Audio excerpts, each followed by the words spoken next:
Hi, my name is Mackenzie Dillard, and today I'll be sharing my lesson and going over that with you. Um, for starters, my objective is for students to be able to identify and correct common misconceptions about the Middle East. This will include, to start the lesson, I will set 3-minute timer. Let them come up with a fact that they think is true or what they think is not true, maybe a misconception, and then we will talk about if it is true or if it is a misconception. I will help them to make connections by directing them to their notes of prior knowledge. I will have them face forward after they do their turn and talk with their shoulder partner and sharing their thoughts. I will ask them for any input they may have or any facts or misconceptions that they think that they know. We will then go over them when it comes to identifying those who lack in areas of English. I will use supports such as iPads that have translation apps on it if needed. For teacher input, the students will have prior knowledge of the Middle East in order to identify misconceptions. I will allow them to use their Chromebooks to look up common misconceptions and facts after they have come up with what they think might be a fact or a common misconception from prior knowledge.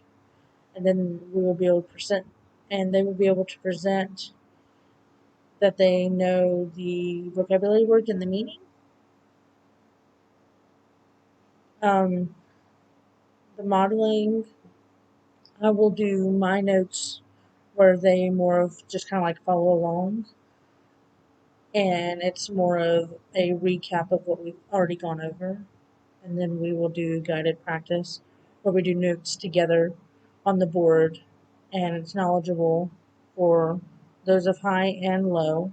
It allows kids who might be lower academically to be able to understand and know things and have things explained to them without being singled out. And for those who are higher, they can move on and check as we go, or they can just follow along with us. Independent practice, the students will write their myths of the Middle East and they will create a fun fact statement.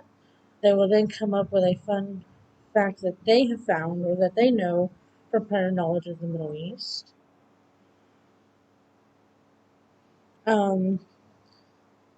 To check for understanding, students will show understanding when coming up with their own facts learned and based off of the lesson and prior knowledge. Students will also show understanding by answering higher order thinking questions. Um, to check for understanding or reteach, I will go based off of like what they share with me. I will decide, okay, do they need more? Do they need a little bit more push? Do I need to reteach some certain areas about common misconceptions of the Middle East? Have I met all of the critiques that need to be met? And I will know that based off of what they provide for me. Um, I will have a assessment set up, some kind of something for them to do, and it will allow for them to answer multiple choice questions. They're allowed to use their notes. They are allowed to um, go back to previous notes. That way they can make sure that they're understanding and entering the right information. And based off of that, they will be graded. And through that grading, I will see where it are we lacking in one spot, or is it kind of sporadic? If it's sporadic, do I need to fill in the gaps there? If I'm lacking in one spot, do I need to redo that lesson on that one spot? Just whatever it may be. Um, Resources for this lesson, I will need. Um, we will need an atlas. We will need a Chromebook, and we will need a pencil to do their guided practice notes. To end the lesson, I will end with an exit ticket, and I will list some misconceptions and some facts, and they will have to identify which is true and which is not.